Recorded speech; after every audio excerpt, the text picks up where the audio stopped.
All right, so we are in the back of our property under the used and abused power lines. We have this, this is about the edge of our property. It's like right on the other side of those power poles over there. Edge of our fence line is right here. This hill has just had problems. I mean, this whole pasture has had a lot of problems, but the hill's been a big problem. We came to push a bunch of trees and invasive stuff that we pulled out all back. Made huge headway on that, but at the same time we caused a bunch of erosion potential here, where stuff is already lining up down there, piling up. So we're trying to implement different aspects of permaculture into this pasture so that it's not only going to be grass, you know, and forbs in the end, but we're going to have a lot of other browse and stuff available for the goats and the donkeys and the cows. Yeah, let me show you more. All right, so one of the aspects that we're looking at is keyline food foresting, where we can't grow things that are going to be taller than 10 feet under the power lines. However, you know, the power company is okay with us growing whatever as long as we're going to prune it, and it's not any of these trees. These trees, any of these species over here, they see as the enemy. Even the dogwoods, the native jasmine, the pines, everything is the enemy. Is bad. So we can't use anything that is native, if that's understood. We can't use plants that they will recognize, because we will keep them pruned and they won't recognize them as tall trees. They'll see them as shrubbery because they'll never get anywhere near 10 feet tall when we bring our animals through here, and they mess up a lot of stuff. So these trees, you know, maybe against popular belief, these are mulberries. These are not our native mulberries. Our native mulberries do not and would not grow aggressively enough, do not grow in full sun like these guys do well enough. They don't put out the fruit, they don't put out the leafage, they don't biodynamically accumulate enough stuffs like the Asian mulberries. And it's amazing fodder. A lot of Asian people actually blend up mulberry leaves of pulp paper mulberry, or even of the fruiting mulberry, after they get a fruit harvest, and you can get multiple harvests of the leaves throughout the season. It's very, very good nutrients, high vitamin content in them from the research we've done for our goats. So they are an amazing plant that we hope to spread throughout, because we've seen woodpeckers survive solely off that during their nesting time, at the end of their nesting time. But yeah, so this is a line of mulberry cuttings. Basically, we come and take the broad fork, which is like a 4-pronged, you know, very wide pitchfork that you can shove into the ground, and we broad fork straight down, make the holes a little wider, and then pull the broad fork out, shove the cuttings in, and then tamp them in a little bit. Or if it's about like what we did here, when it was before a big rainstorm, we just let the cuttings get washed in. So we did this about 2 weeks ago. So we're looking at pretty good propagation rate out of them. I mean, it's just one after the other. Even the little guys are budding out. So these are all mulberries in this whole line that we were trying to follow the contour of this hill, that it goes this way, but it also goes this way as it slopes down here. That would be the peak of the hill, and water actually goes every direction from up there, and that's why there's so much erosion potential. So we're trying to stop that by, we're going to start lining maybe every 15 to 20 feet. We're gonna do another line of some other cuttings when we have other different cuttings, and based on what the soil is like and the water content and the organic matter content, we will see what that will determine what cuttings we are going to use. So yeah, any of them that had flowers on, we went and picked them off. Even these like giant fat, I mean, this thing is like, it's huge, that we shoved in the ground. Even that guy is budding out. Yeah, then we ran out of cuttings in this patch, so we skipped this middle patch because most erosion is happening over there and over here. Our company has absolutely just destroyed from here all the way through there and down the hill. I mean, the erosion is just horrible. But them over here in this line, which is still in line, and we will connect the mulberries, which are right there. Hi, Doug. 1 second. I know. You're the best dog ever. I know. Alright. So, these guys in this line are the river locusts, or false blue indigo. And they're budding out great. Looks like we were getting like maybe 70 to 80%. That big ladybug.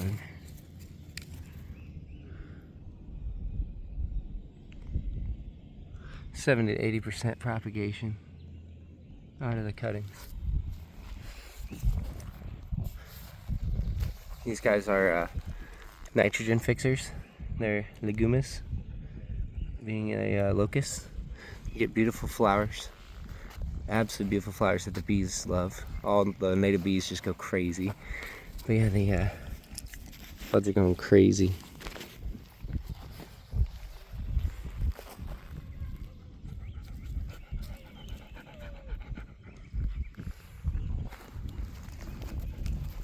Yeah, we got this whole line. Even ones that look like dead sticks. You look a little closer, and you're like, oh man, it's budding out, isn't it? Cuttings taken at right at the end of dormancy, right before they're about to bud out. Leaf out.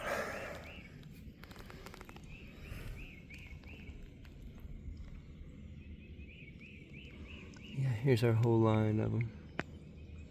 We're adding into the pasture. I'll show you up here. We have elderberries and willows that we did cuttings all along that wet patch up there.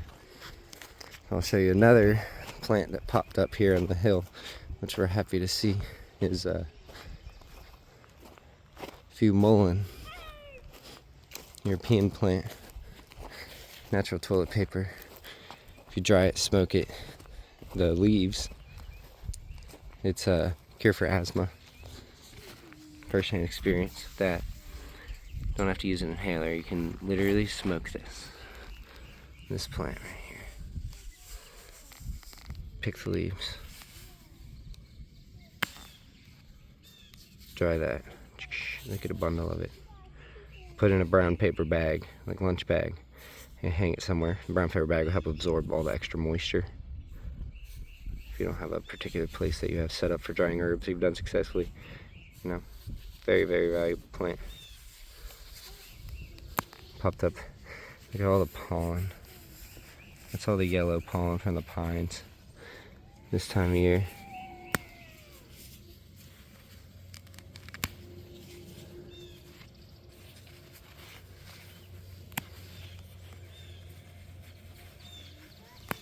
They're a biennial, so the first year they grow this guy, and then the second year they come up, and then they'll send this huge flower stalk up. I've seen them get as high as like 8 or 10 feet tall.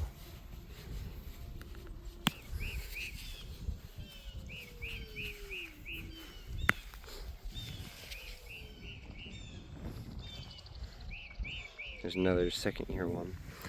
There's a couple first years I've seen popping up.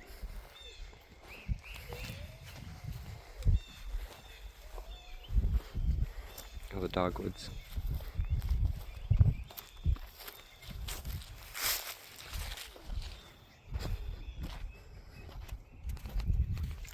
Yeah, I'll show you those other cuttings in a minute. Alright, so down here, all this water rushes down this whole road and gets stopped right here. And we've dug this out a little bit deeper and thrown all the dirt up on those roads so that the power company doesn't mess it up too much. Yes, we do have one. I'm pretty sure Brad's repair. It's gotta go. Sweet gums aren't allowed by the power company, so we have to take all these sweet gums out.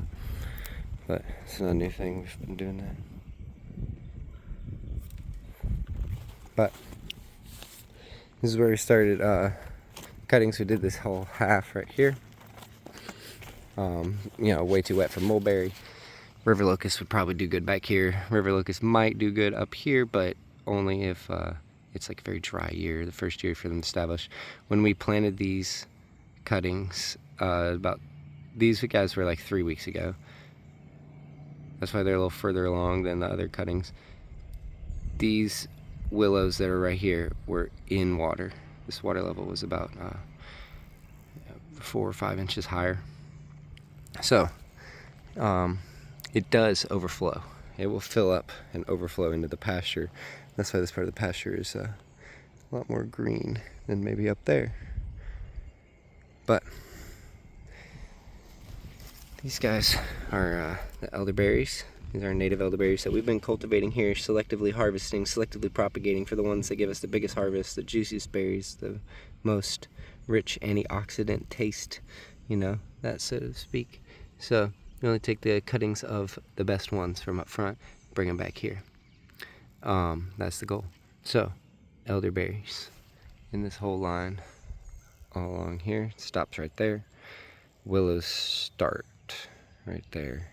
A few spare willows that were big fat guys, so we put them over here. Elderberries.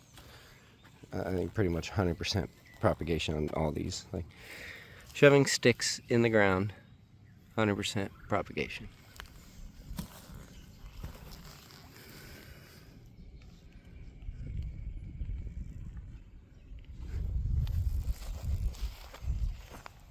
Ton of tadpoles and frogs going crazy, waking up, beginning of spring here.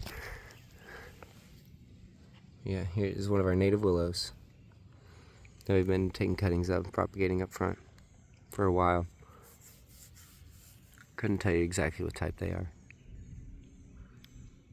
But yeah, 100% propagation on these willows and elderberries. Every single cutting that we shoved in the ground, just take a stick, shove it in the ground. They're in the ground maybe 6 to 10 inches. We try to get at least 2 nodes, 2 leaf nodes. 2 of these guys. 1, 2. Try to get 2 of those guys in the ground, in contact with the soil. For our best chances. Again, we use our broad fork. Step them in, plant forward. Someone else comes behind, plants 4 at a time.